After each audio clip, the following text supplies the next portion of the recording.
água aqui, ó. Ó, isso aqui que é um púlpito. Dá uma olhada aqui. Tira a fotografia de cima para baixo para fazer um púlpito para mim assim no Brasil. Viu, Toca? Tira a fotografia de cima para baixo para você levar para alguém fazer um púlpito assim. Tá feito, tá feito. Bem, eu quero cumprimentar a minha querida companheira Janja,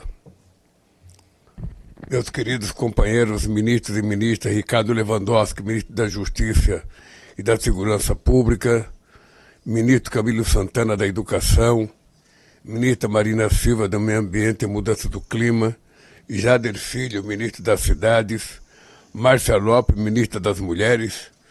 Também me acompanhou a ministra Sônia Guajajara, ministra dos Povos Indígenas, que vai ficar em Nova York. Quero cumprimentar o meu querido companheiro governador do estado do Ceará, Eumano de Freitas, que veio aqui para participar de uma reunião com o TikTok, porque ele está anunciando um data center no estado do Ceará, no Porto de Pecém. Quero cumprimentar o meu querido companheiro Celso Amorim, que é o meu assessor especial na Presidência da República, o companheiro Aldo Falheiros, que é outro assessor especial, a nossa querida embaixadora Maria Luísa Ribeiro Viotti, embaixadora do Brasil nos Estados Unidos, e o nosso querido Sérgio Danese, que está na mesa representante permanente junto às Nações Unidas. E o nosso embaixador Maurício, que é o nosso negociador de todas as causas difíceis desse país. E o Igreja, que é o meu chefe cerimonial, é o cara que eu mais brigo com ele, tá? E a esposa do companheiro, a Ângela, companheira do nosso embaixador.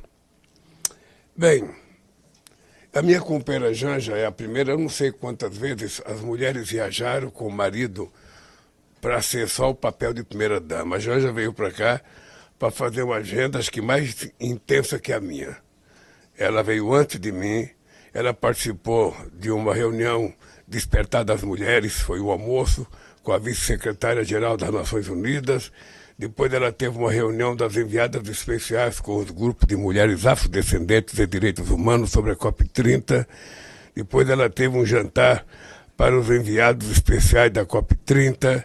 Depois teve um encontro de alto nível sobre alimentação escolar regenerativa para pessoas e planeta. Depois teve uma reunião com a diretora executiva para a África e parcerias globais do Instituto dos Recursos Mundiais. Depois teve um café da manhã ministerial de alto nível para campeãs de nutrição. Depois teve um evento Perspectiva do Brasil a caminho da COP30. E graças a Deus está livre para me acompanhar de volta ao Brasil. Bem, eu penso que essa reunião da ONU, ela tem uma importância muito gratificante para o Brasil. Primeiro porque nós queríamos reforçar no discurso que fizemos na ONU a ideia do multilateralismo, a ideia da democracia e reforçar a nossa COP30, sabe, em Belém, na Amazônia, no mês de novembro. E, além de poder ter feito um discurso que levantava esses temas, eu tive uma outra satisfação de ter um encontro com o presidente Trump. Aquilo que parecia impossível, deixou de ser impossível e aconteceu. E eu fiquei feliz quando ele disse na COP que pintou uma química boa entre nós. Como eu acho que a relação humana é 80% química e 20% emoção, eu acho que é muito importante essa relação e eu torço para que dê certo, porque Brasil e Estados Unidos são as duas maiores democracias do continente. Nós temos muitos interesses empresariais, nós temos muitos interesses industriais, nós temos muitos interesses tecnológicos e científicos, nós temos muito interesse no debate sobre a questão digital e a inteligência artificial, nós temos muito interesse na questão comercial. Portanto, se nós somos as duas maiores economias e os dois maiores países do continente, não há porquê que Brasil e Estados Unidos vivam em momentos de conflito. Eu fiz questão de dizer ao presidente Trump que nós temos muito o que conversar, tem muitos interesses dos dois países em jogo, tem muita coisa para discutir sobre, sabe, a necessidade da gente garantir a paz no planeta Terra, e eu fiquei satisfeito quando ele disse que é possível a gente conversar e, quem sabe, dentro de alguns dias a gente possa se encontrar e fazer uma pauta positiva entre Estados Unidos e Brasil e Estados Unidos. É isso que eu quero e eu acho que é isso que ele deve querer também. Eu, na minha relação com o chefe de Estado, a coisa que eu mais respeito é que o chefe de Estado, se ele foi eleito pelo seu povo, eu não quero saber ideologicamente se ele gosta ou não gosta de mim, se ele professa a mesma ideologia que eu. Isso nunca está em jogo na minha relação com o chefe de Estado. E não quero que esteja em jogo na relação das pessoas comigo. O que importa para mim é que a pessoa sendo eleita, a pessoa merece o meu respeito como chefe de Estado brasileiro na relação sobre os assuntos que interessam ao Brasil e aos Estados Unidos. Todo mundo sabe da minha tenacidade de comportamento na questão de encontrar paz. Eu não consigo entender por que o mundo, quer destruir quando nós precisamos construir. Não é normal o que está acontecendo na Rússia e na Ucrânia, não é normal o que está acontecendo em Gaza, não é normal a quantidade de conflito que nós temos, que é o maior número desde 1945, do fim da Guerra Mundial.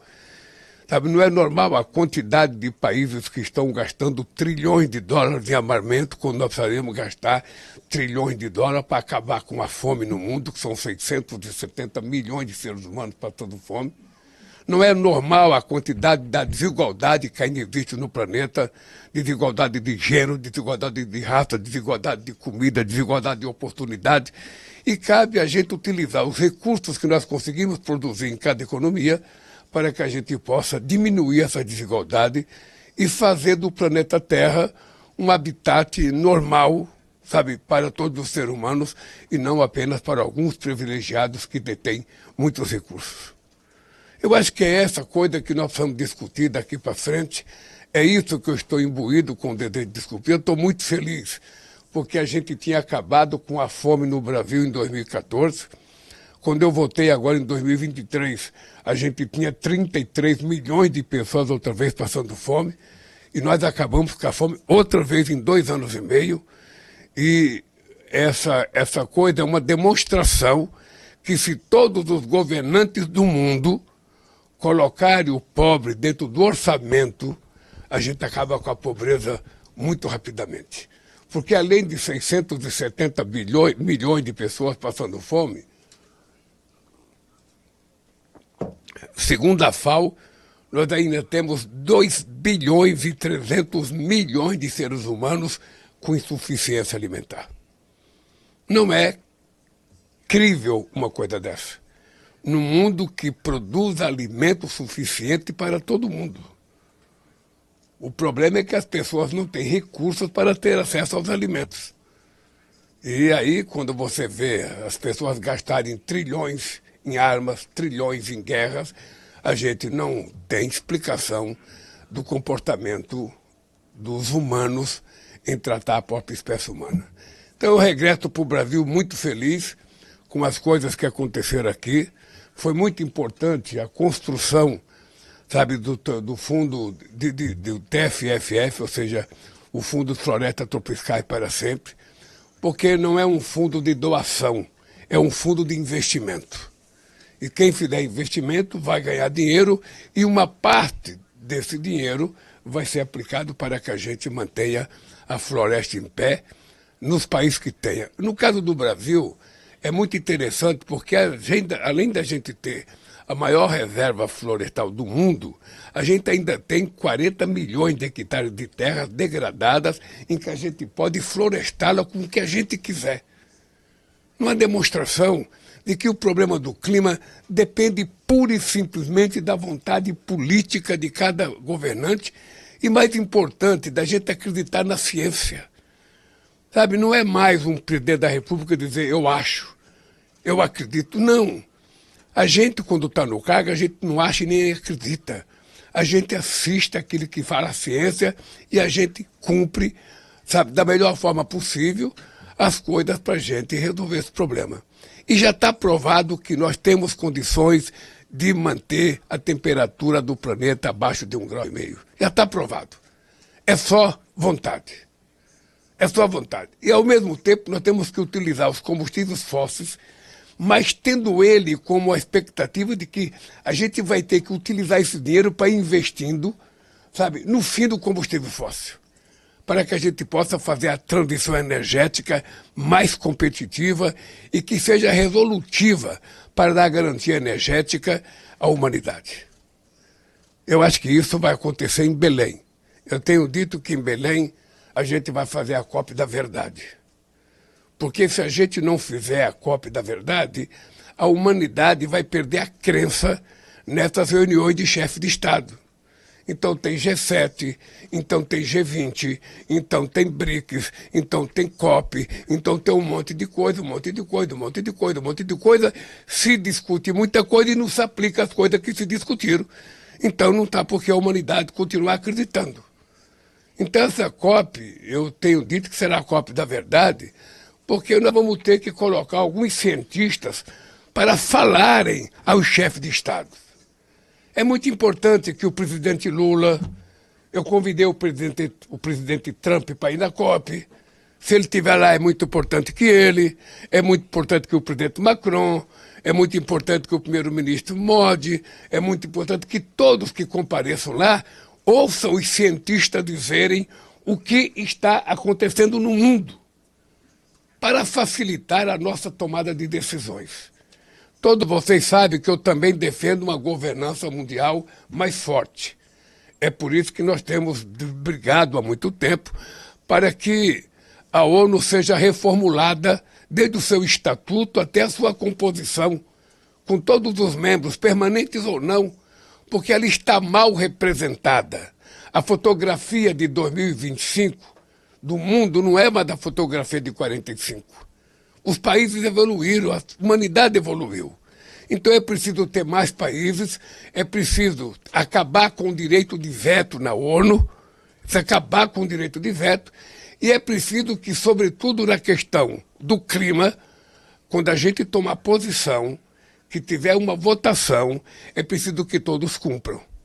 Aí sim, se um país não cumprir uma decisão que prejudica o planeta, ele merece ser punido, não de forma unilateral, ser punido pelo conjunto dos países e pelo conjunto da humanidade. Agora, isso tem que ser discutido. Isso precisa ser discutido. A ONU não é dos membros fixos que ficaram membros fixos quando ela foi construída. A ONU é da humanidade, então é preciso que a gente reformule a ONU para que ela tenha força de evitar guerras como em Gaza, de evitar guerras como a Ucrânia, de evitar a quantidade de conflitos espalhados pelo mundo hoje, e ao mesmo tempo a gente tomar decisão para resolver a questão do clima, que pode levar o ser humano a se transformar no primeiro animal vivo capaz de destruir o seu habitat natural. É uma coisa fantástica, porque dizem que nós somos o único animal inteligente. E nós somos os únicos que matamos sem necessidade, roubamos sem necessidade, sabe?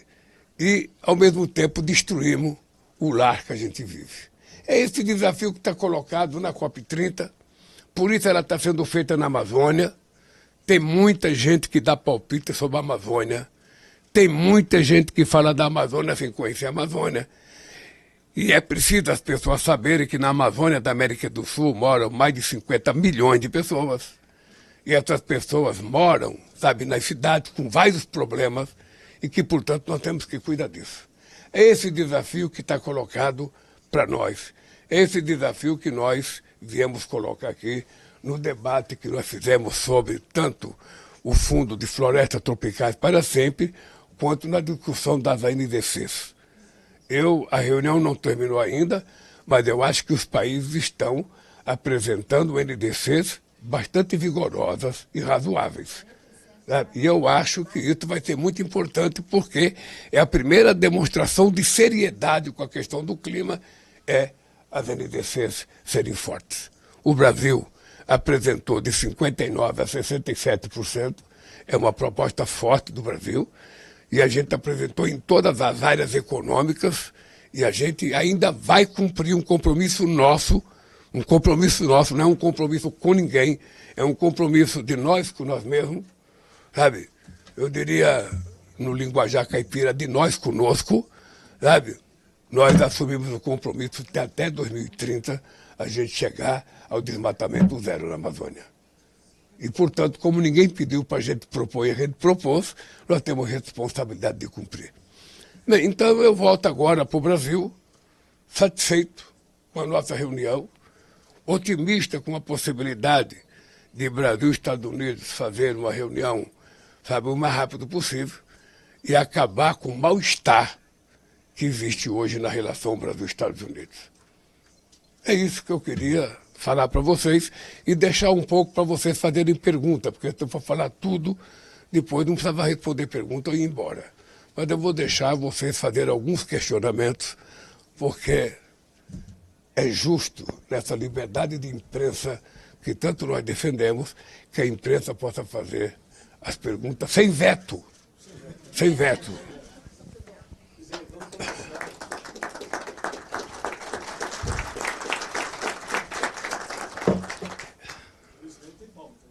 Eu sei. Mr. President, thank you very much on behalf of the United Nations Correspondents Association Não tem tradução aqui. for doing. Você estava dormindo, Sérgio? I'll start over. O meu intérprete está pedindo para você começar de novo. Right.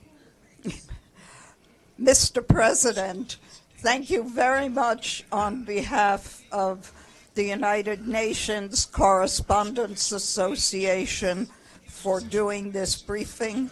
My name is Edith Lederer from the Associated Press. President Trump talked about his feeling of chemistry when he met you. Did you also feel that chemistry?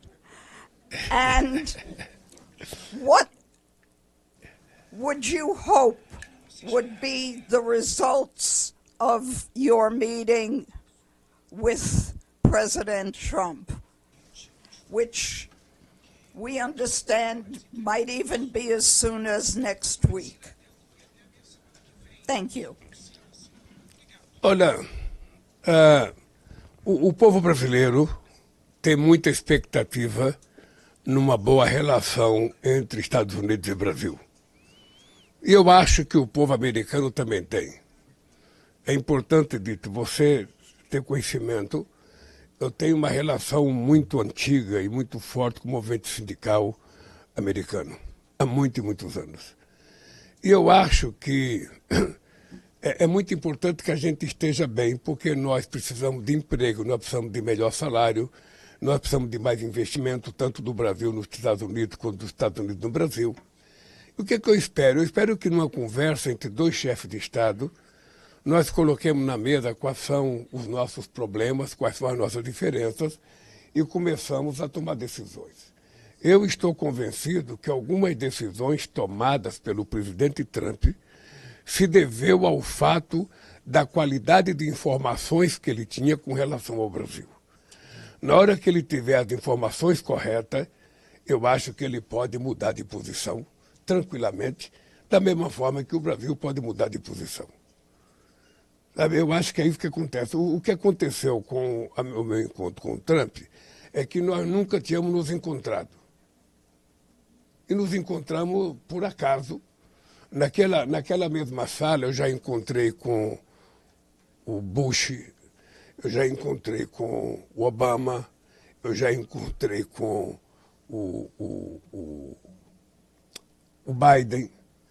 E eu tive, sabe, nem sempre eu consigo encontrar com os presidentes americanos. Encontrei com o presidente Trump, estendi a mão para ele, cumprimentei e disse para ele que Brasil e Estados Unidos tem muita coisa para conversar, tem muitos assuntos em jogo e não tem limite, sabe, de assuntos para a gente conversar. E não tem veto de assunto, é qualquer assunto. Mas para isso tem que ter uma conversa. Para isso tem que ter uma conversa. Eu tenho muitas coisas para conversar, eu tenho certeza que ele tem muitas coisas para conversar. E eu acho que entre dois chefes de Estado, de dois países importantes como Brasil e Estados Unidos, precisam conversar com base em dados verdadeiros, em coisas verdadeiras. Sabe? E eu acho que ele está mal informado com relação ao Brasil e possivelmente isso tenha levado ele a tomar algumas decisões que não são aceitáveis na relação de dois países que têm relação diplomática há mais de 200 anos. Então, na hora que a gente tiver o encontro, eu acho que tudo isso ficará resolvido. E o Brasil e os Estados Unidos voltarão a viver em harmonia e quimicamente estáveis.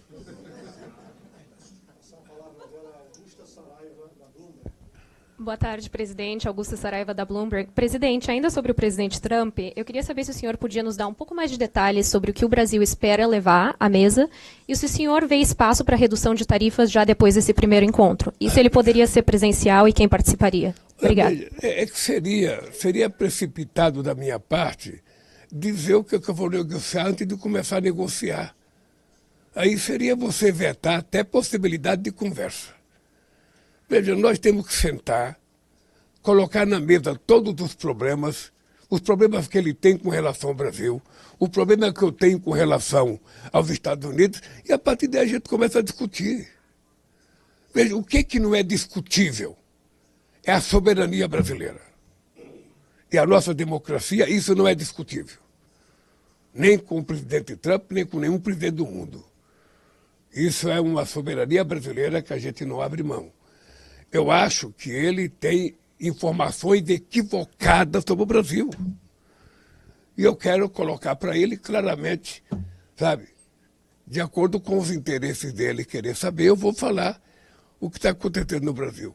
Eu posso dizer para você que, do ponto de vista dos interesses do povo brasileiro, do povo comum e do empresariado e do povo da classe política, é que haja uma conversa entre nós. Há muito desejo. Há muito investimento em jogo. Nós temos um fluxo comercial, sabe, muito importante. Então eu não sei quem foi que disse para o presidente Trump que ele tinha um déficit comercial com o Brasil. Sabe, ele teve um superávit em 15 anos de 410 bilhões de dólares. Então, como eu não sei quem é que deu informação para ele, eu espero que sentado numa mesa, ele, os assessores dele, meus assessores, a gente possa restabelecer a harmonia necessária que tem que ter entre Brasil e Estados Unidos. Quando tiver eleição nos Estados Unidos, eu não me meto, e quando tiver eleições no Brasil, ele não se mete. É assim que a gente faz. A gente acata o resultado da soberania do povo nas urnas de cada país. E poderá ser presencial? Poderá ser presencial? Por mim pode ser. Aí nós temos que discutir como é que é a reunião. Como a gente não vai discutir nenhum segredo de Estado, não tem nada, para mim pode ser público. Vou passar para a próxima pergunta do Ibtissam Azem, da Arabi Newspaper. Thank you. Hi, my name is Ibtissam Azem, Al Arabi Al Jadid newspaper. Sorry, I don't speak Portuguese. But I want to start by following up on the two-state solution conference, whether you believe that this conference is too little, too late, and what should be done to halt the genocide in Gaza immediately, and which role should the Global South play? We know that Western countries are also continuing to provide weapons. What do you want to see there happening when it comes to weapon delivery or other issues? Thank you very much. Olha, eu penso que o mundo inteiro já está tomado, sabe, da percepção de que você não tem uma guerra em Gaza, você tem um genocídio de um exército fortemente preparado contra um povo indefeso, sobretudo mulheres e crianças. Ora, eu até ontem no meu discurso, eu avoquei, sabe, o povo judeu que tem lutado também contra o Netanyahu. Tem muita gente dentro de Israel que não concorda com o massacre que está acontecendo. Tem muita gente fazendo protesto de que é preciso parar com esse genocídio. E esse genocídio só está acontecendo porque quem pode parar não tomou atitude de parar. O Conselho de Segurança da ONU poderia ter tomado uma atitude mais forte. Poderia ter tomado uma atitude. A mesma ONU que teve força para criar o Estado de Israel, ela precisa ter força para criar o Estado palestino. O Brasil, desde 2010, já votou a favor da criação do Estado palestino. Porque para nós a única solução é a existência de dois estados vivendo harmonicamente sem nenhum problema. O que não é possível é que você demarcou umas terras em 1967 e que isso não está sendo cumprido. Então, nós não podemos assistir o povo genocídio, o povo palestino ser exterminado. E aí também a irresponsabilidade do Hamas, que nós já condenamos o atentado contra o povo de Israel, e o Hamas não pode ter feito o que fez e depois deixar o povo se matar, se ser assassinado como está sendo. Por isso é que eu acho que a decisão de ontem foi importante. Ela foi tardia, mas ela aconteceu. E a partir de agora eu acho que outras coisas vão acontecer até a gente poder ver o povo palestino construir o seu Estado e viver em paz com o povo judeu. But sorry, just a quick follow-up. Other things like what? What practical steps should be taken to halt the genocide now? Because despite all the recognition from member states, the genocide, the settlement, it's going on for 2 years. So there need to be practical steps. What should be done? Não, isso não está acontecendo há 2 anos, isso está acontecendo há várias décadas. Há várias décadas que Israel ocupa a terra que foi demarcada para os palestinos. Há várias décadas. Então, eu acho que a partir da decisão de ontem, com mais de 150 países membros, a ONU tem agora documento, tem uma decisão coletiva da sua maioria para tentar chamar Israel à responsabilidade. Eu acho que o Conselho de Segurança da ONU, a partir de ontem, tem inclusive que ter aos membros permanentes, sabe, a responsabilidade de não ter mais veto. Tomar uma decisão unânime entre todos eles e fazer com que o Estado de Israel respeite essa decisão. É isso que nós queremos. E eu acho que é isso que precisa acontecer. Da parte do Brasil, a gente vai cobrar a ONU para ela executar a decisão que foi tirada ontem. É isso. Obrigada. Presidente, caso esse encontro com Trump aconteça, eu queria perguntar se o senhor teme sofrer algum tipo de constrangimento, como aconteceu com Zelensky e com Ramaphosa, e se o senhor pretende pedir para que as sanções contra Moraes e outros ministros sejam revogadas. Veja, aqui você está querendo que eu diga o que vai acontecer na reunião. Deixa eu dizer uma coisa para vocês. O Trump faz 80 anos em junho do ano que vem. Eu faço 80 anos em outubro deste ano. Portanto, eu sou mais velho do que ele. E somos 2 homens de 80 anos. Não há por que ter brincadeira numa relação entre 2 homens de 80 anos de idade. Eu vou tratá-lo com o respeito que merece o presidente dos Estados Unidos e ele certamente vai me tratar com o respeito que merece o presidente da República Federativa do Brasil.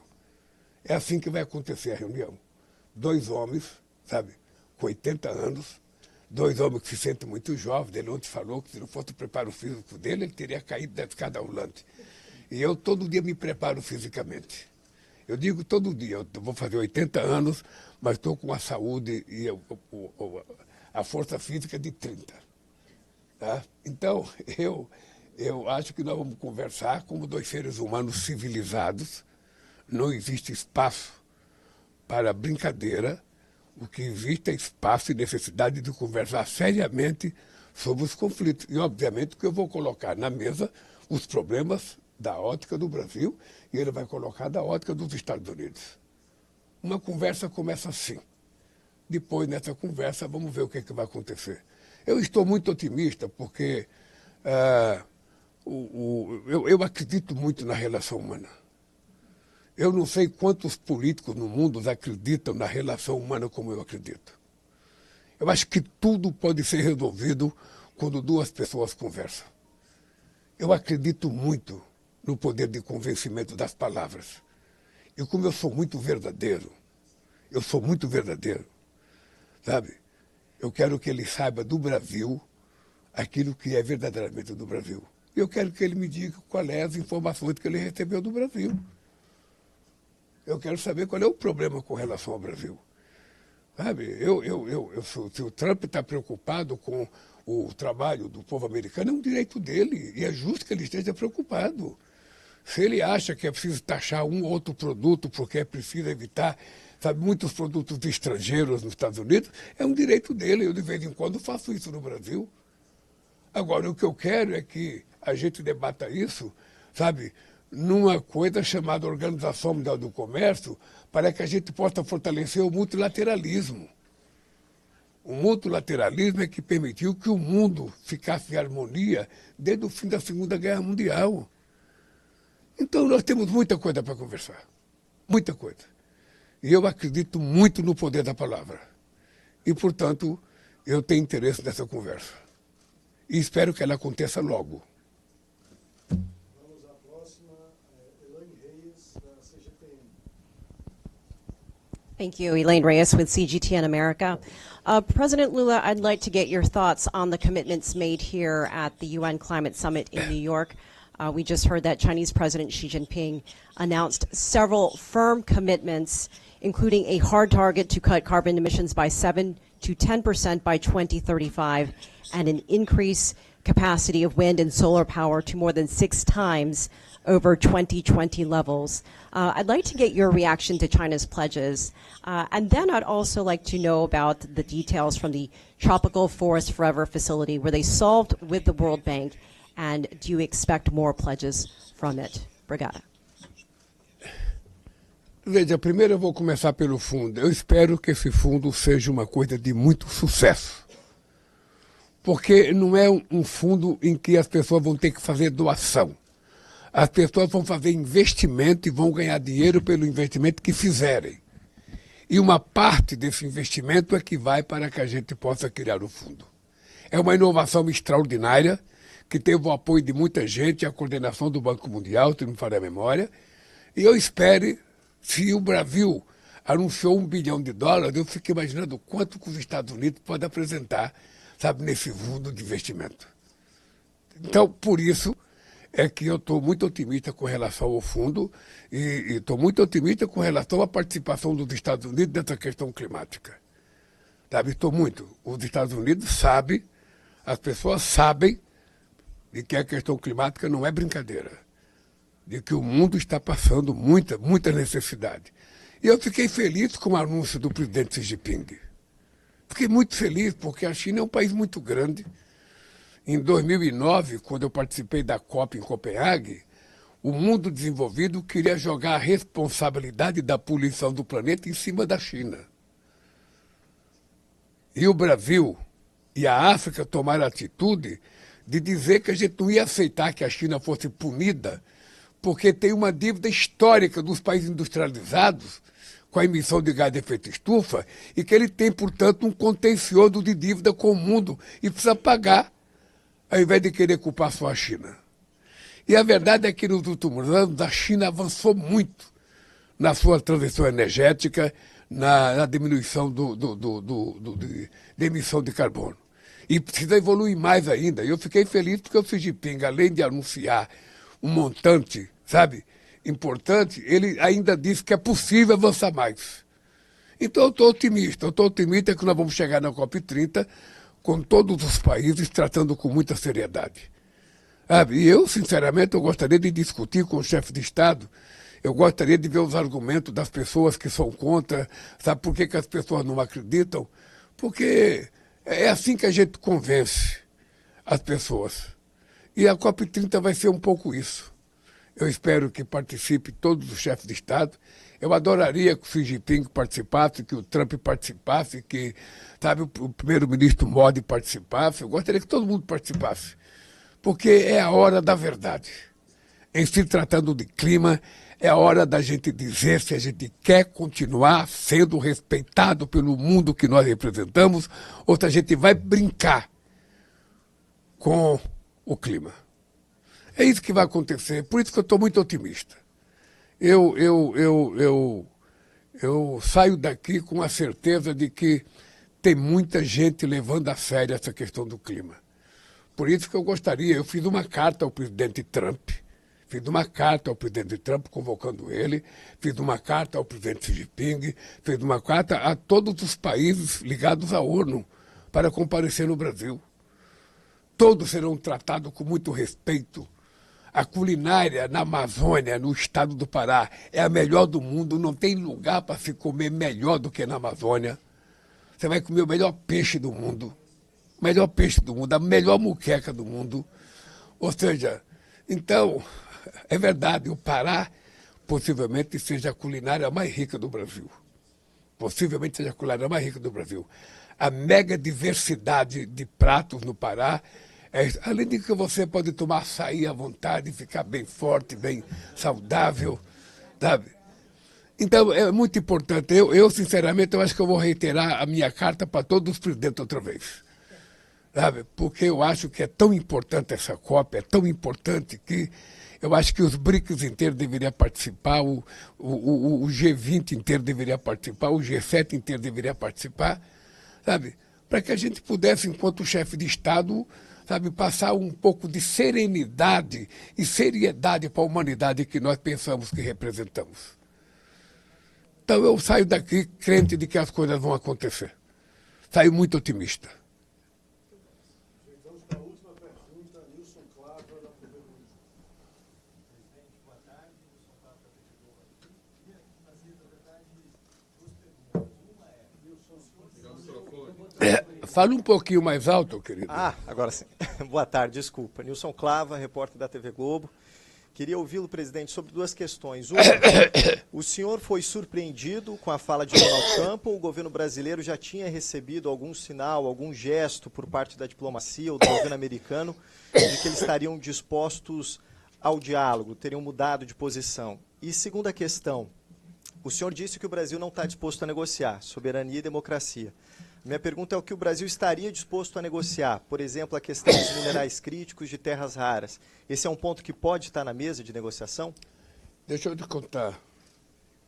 Eu primeiro fui surpreendido. Eu fui surpreendido porque eu já tive ali outras vezes e não encontrei sempre com o presidente. Era normal não encontrar com o presidente. E, para mim, eu fui surpreendido porque eu tinha acabado o meu discurso, eu já estava saindo, sabe, ia pegar minhas papeletas e ir embora quando o Trump veio para o meu lado, sabe, com uma cara muito simpática, muito agradável, sabe? E eu acho que pintou uma química mesmo. Eu acho.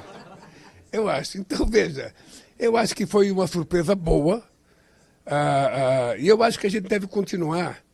Eu nunca coloco na mesa as coisas que eu tenho divergência. Sabe? Agora, as coisas que nós entendemos que são razoáveis, nós temos que colocar na mesa. Sabe? Quando eu digo a questão da democracia brasileira e a questão da soberania inegociável, como é inegociável em qualquer país do mundo. Nós temos uma Suprema Corte que tomou uma decisão num processo que foi muito minucioso, todo mundo teve direito a tudo que era necessário para se defender, e as pessoas estão sendo acusadas não porque são essas pessoas, mas porque cometeram um delito, cometeram um crime. E eu acho que o presidente Trump tem que compreender isso. Isso não está em jogo. O que está em jogo? Sabe, nós temos o seguinte, nós discutimos com o mundo inteiro as nossas terras raras. Nós queremos discutir com o mundo inteiro os nossos minerais críticos. Nós queremos que empresas que quiserem explorar vão para o Brasil explorar. O que a gente não quer é permitir que aconteça como aconteceu até agora com os minérios. A gente é só exportador, só exportador, só exportador, e não faz o processo de industrialização dentro do Brasil. Então, eu criei um conselho de política mineral, sabe, em terra rara, ligado à presidência da República, porque agora a gente vai assumir a responsabilidade pela nossa riqueza e que o Brasil ainda não conhece 70% do seu território. E nós temos muita coisa. Eu tenho lido muito sobre terra rara, tenho lido muito sobre, sabe, sobre minerais críticos, sabe? Estou estudando que é para ninguém me enganar. Estou estudando, ninguém vai me enganar mais, cara. Então, o que eu quero é o seguinte, o Brasil também não quer ser isolado do mundo, não. Sabe, se a gente estabelecer acordo com empresas que queiram fazer o processo de transformação no Brasil, sabe, será bem-vindo qualquer parceiro, de qualquer parte do mundo. Então, isso tudo, eu disse ao presidente Trump o seguinte, não tem limite da nossa conversa. Vamos colocar na mesa tudo que acha que deva conversar. Eu sou um cidadão sem preconceito, sabe? E sou um homem muito, muito disposto. Eu comecei a minha vida negociando. Eu sempre negociei. Perdi e ganhei. No caso do Brasil, a gente não tem que perder, a gente tem que ganhar e também os outros têm que ganhar, porque tem que ser um acordo de ganha-ganha. Essa é a minha disposição. E eu espero que seja a disposição dos Estados Unidos também, porque isso será bom. Será bom para a nossa economia, para a nossa indústria, para o nosso comércio, para a nossa agricultura e para a relação das duas democracias mais importantes, sabe, da América. Presidente, rapidamente, só representando os colegas, que eles também tinham uma dúvida que eu acho importante da gente colocar aqui antes de terminar. Primeiro, o senhor está disposto, então, a semana que vem, talvez, voltar para os Estados Unidos para esse encontro presencial? E segundo, não deixar de comentar o encontro com o Zelensky também. O senhor falou sobre a guerra na Ucrânia, teve com o Zelensky, como foi essa conversa? Então, deixa eu lhe falar, se eu criar em vocês uma expectativa de que eu estarei voltando aqui a semana que vem, e não acontecer, vocês vão ficar frustrados. Então eu prefiro, regressando ao Brasil, colocar o meu pessoal para trabalhar com o pessoal do Trump e ver quando é que a gente marca isso. Sabe, isso não tem pressa, não precisa ser ontem, ou melhor, amanhã ou depois da manhã. Vai ser quando ele achar que deva conversar, vamos conversar. É como eu disse, eu estou disposto a conversar. Tá? Com relação ao Zelensky, eu achei muito importante a conversa com o Zelensky. Veja, porque eu acho que essa guerra, ela começou, sabe, com dois países achando que um ia ganhar do outro rapidamente. Eu acho que o Putin achou que ia ganhar a guerra, sabe, rapidinho, e acho que o Zelensky pensou que a ajuda europeia e americana ia permitir que ele ganhasse rapidinho. Não aconteceu nenhuma das duas coisas. Então já faz 3 anos. Então eu acho que as pessoas já sabem o limite de negociação.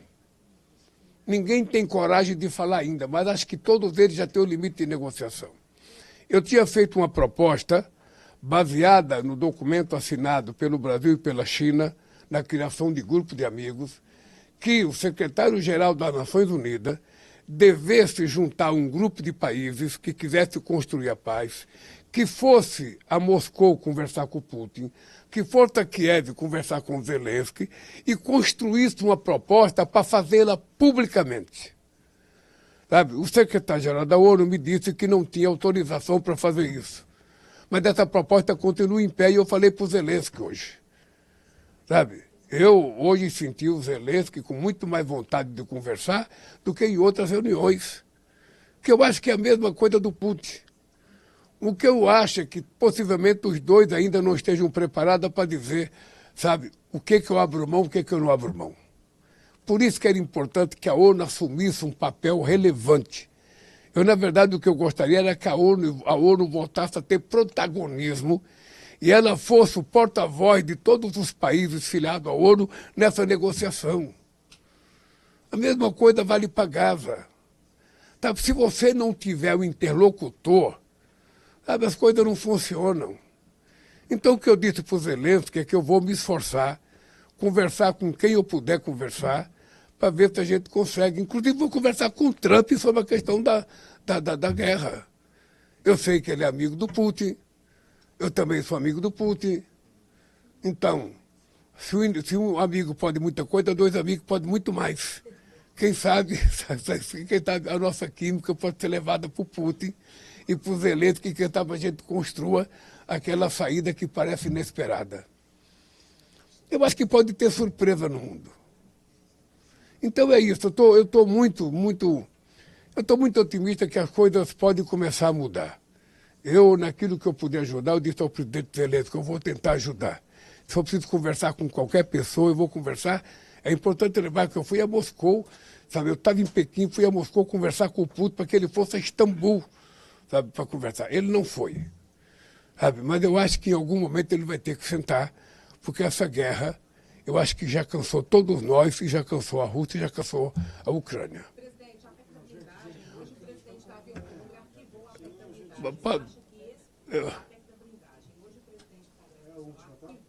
da blindagem. Na avaliação do senhor, esse era o caminho, o senhor acha que ela pode ser desenterrada? Ó, se você não fosse mineira, eu não ia responder essa pergunta. Porque eu não gosto de responder fora do Brasil as coisas sobre o Brasil. Mas era previsível que isso ia acontecer. Era previsível.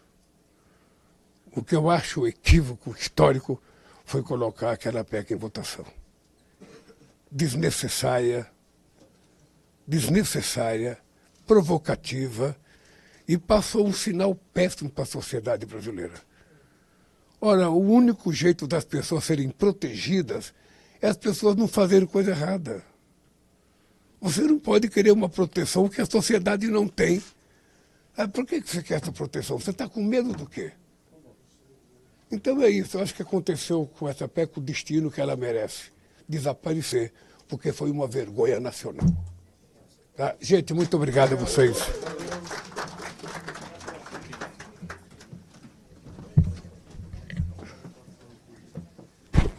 Isso aqui de quem que é? Do Sérgio? Do Sérgio. Aqui, obrigado. Por aqui, vem pra cá. Vamos. Pode ir. Vai por lá? Por aqui.